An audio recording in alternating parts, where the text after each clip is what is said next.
Here it is.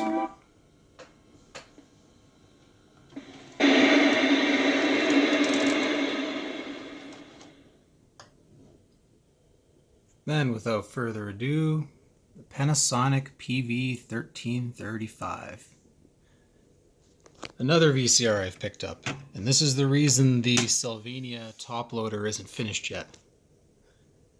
Picked this up at a thrift store, even though I didn't need to, but it's awesome.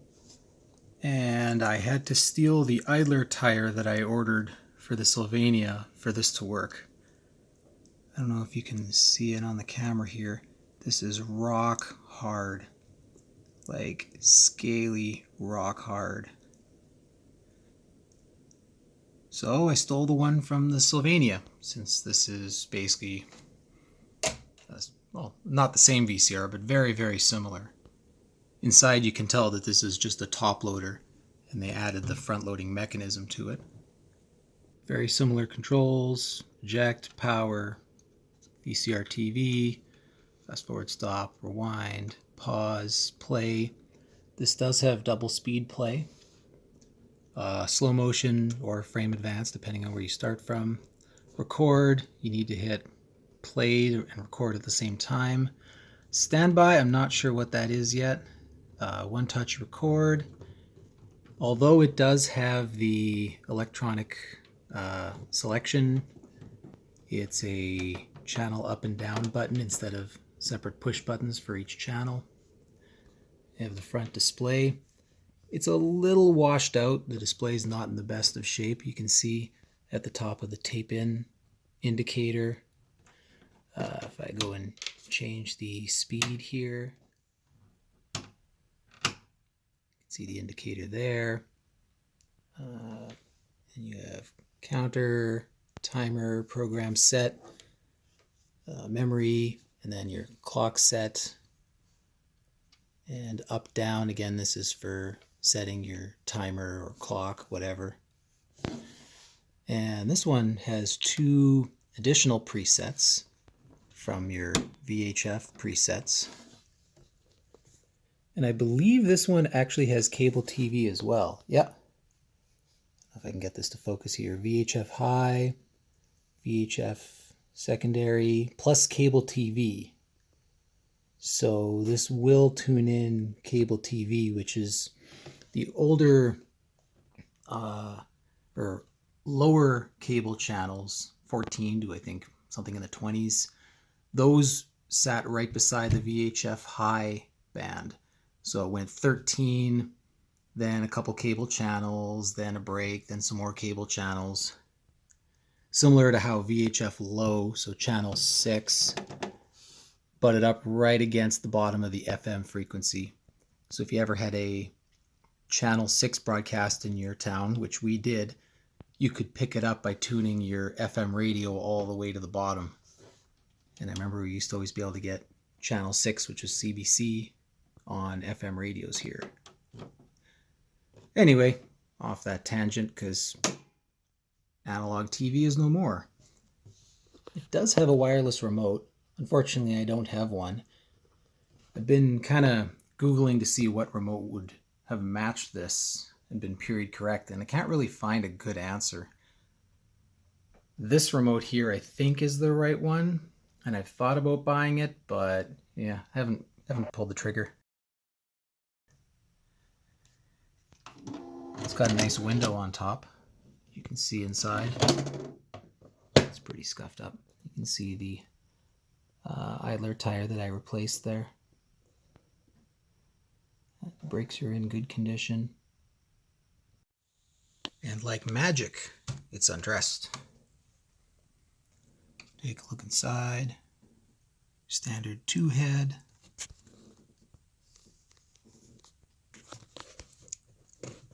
Look in there. Mono. Audio tracking head. Brand new idler tire. I did notice, I think someone had been in here. There's usually a little sort of plastic split washer or clip that goes on top of here.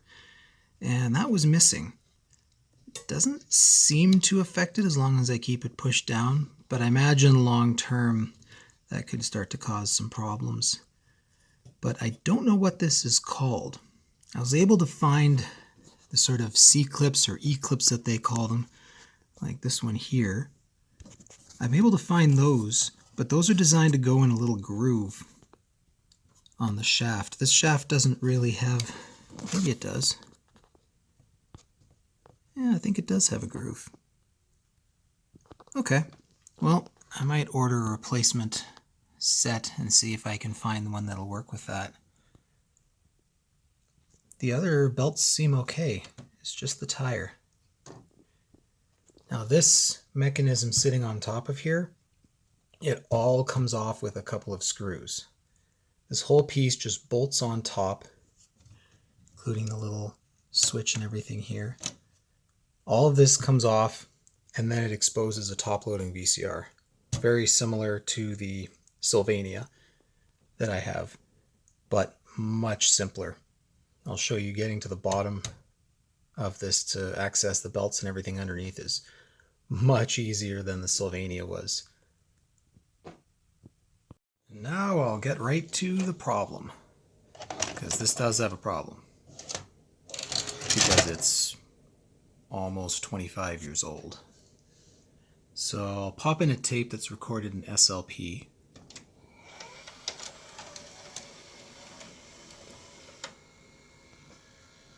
And we'll get right to, let's adjust the tracking a little bit, get it cleaned up. So what happens is the VCR will start to skip between SP and SLP mode, like it starts to lose the tracking pulses on the tape. So let's see if it does it. Of course, now it's playing perfectly.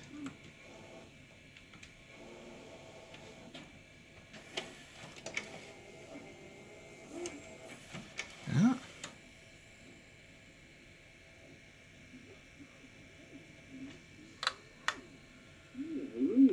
I've never been good enough at any job to deserve one before, but I'm damn good at this one. That's it. I'm gonna march right up to L and say, L.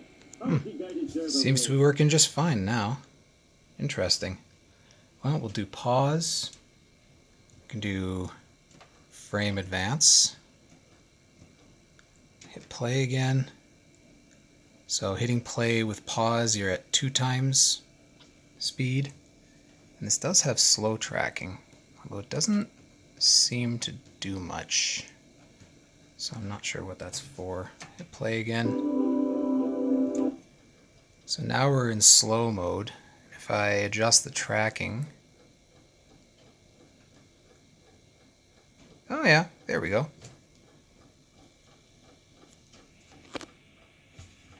So it does seem to do something. I can clean the picture up. This is working a lot better than it was the first time. Of course. So what has happened here?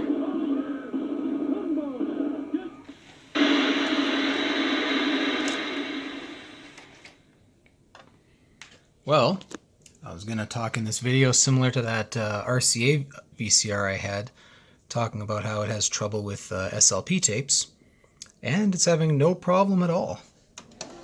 I'm still suspicious of the power supply, which was going to be my next step. I was just going to shotgun replace all the caps in here, just to see if that would do anything. I believe I have all the values that are in here in stock, so it would be a quick fix. And I don't really want to go and pull every single capacitor and test it. I find that sometimes testing capacitors, it tests okay, but it's still a problem, or it tests bad, but it wasn't causing a problem. So something of this age, if there's going to be one bad for longevity, I just do the whole thing. But really only if there's a reason to suspect there's a problem in there. And now it seems to be working fine. Let's try a tape recorded in LP then. The elusive LP. Oop. Play.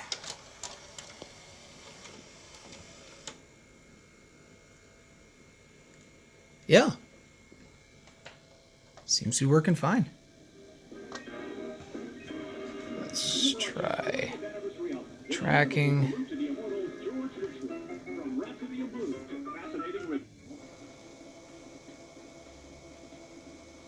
Fast forward past all the music.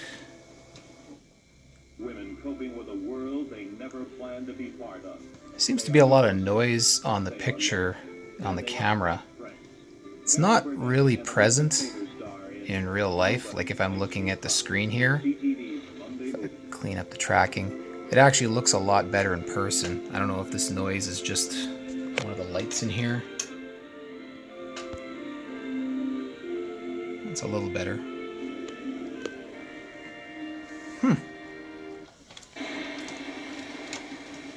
Well, I don't think I have to do much to this then. I'm going to try playing it some more and see if I can get it to act up. See if I can get the problem to show its ugly head again.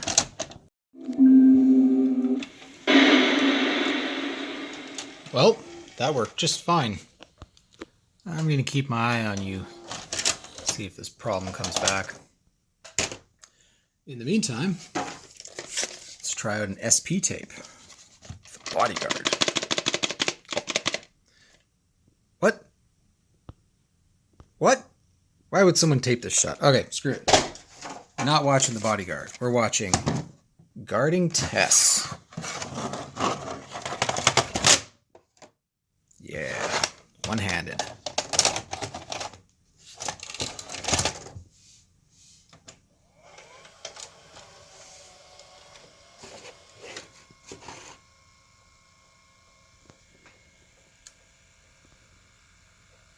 It's playing okay.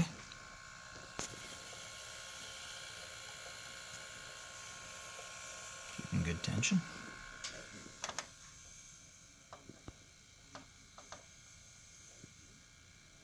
Well, I certainly don't mean to hurt your feelings, Mrs. Carlisle, but my assignment Tracking is finished, and I'd like to get back to Washington. Washington is a dead-end town, career-wise. a wonderful two-head pause. Wonderful two-head double speed. You I'm going to try this slow motion here.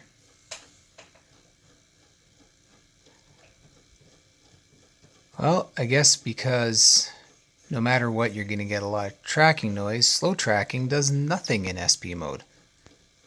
And it looks a lot worse in real life than it does on the camera.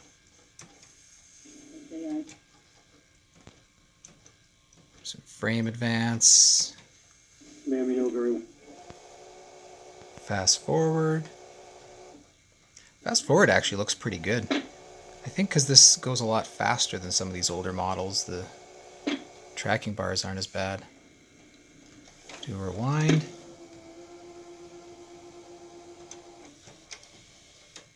Your own free will. If you had a free will, you'd be miles from here. I have some very exciting news. I have an office thing. There's a clicking sound that I haven't been able to figure out yet.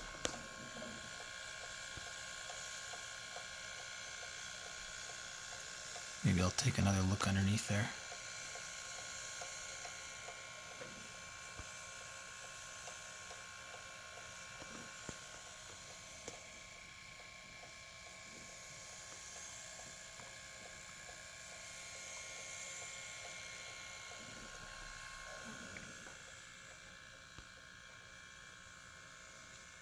I really like the look of this one though. It's got that nice black and silver design. Nothing fancy, just gets right to the point. Has those wonderful colors that Panasonic and the Panasonic rebadges had on the front. Sort of color coding like the Sylvania that I have. Overall, very nice. This belt is actually in remarkably good shape. It's got good tension, doesn't feel really squishy. This one's not bad either. So much simpler than the Sylvania. Just not having the circuit board underneath and being able to access everything. To get the power supply, I'll still have to pull this board down. But that's not so bad. It looks like it has a similar hinging design. It's got this bar connected to a little plate on there, and I bet this just hinges out like the Sylvania did.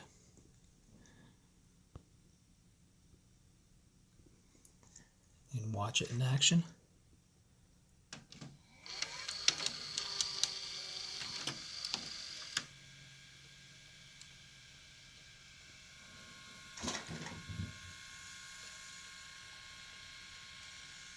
Oh, there's some dirt. One last thing, thought I'd show how simple this front-loading mechanism is. So all you need to do to pull it out is pull the front panel down. There's just 3 tabs here. It can just pop off. It doesn't even need to be removed all the way. And then 4 sort of red painted screws. 2 screws going into plastic up here. And then a machine threaded screw right down there. And right there on that metal plate. And the whole thing just comes right out. Oop. I appear to be caught. There we go. And that's it. That's all it is. It even has its own motor. The little worm gear there. Oh, yeah, right there. And that's it. That's how they cheaply and effectively turned a top-loading VCR into a front-loading VCR.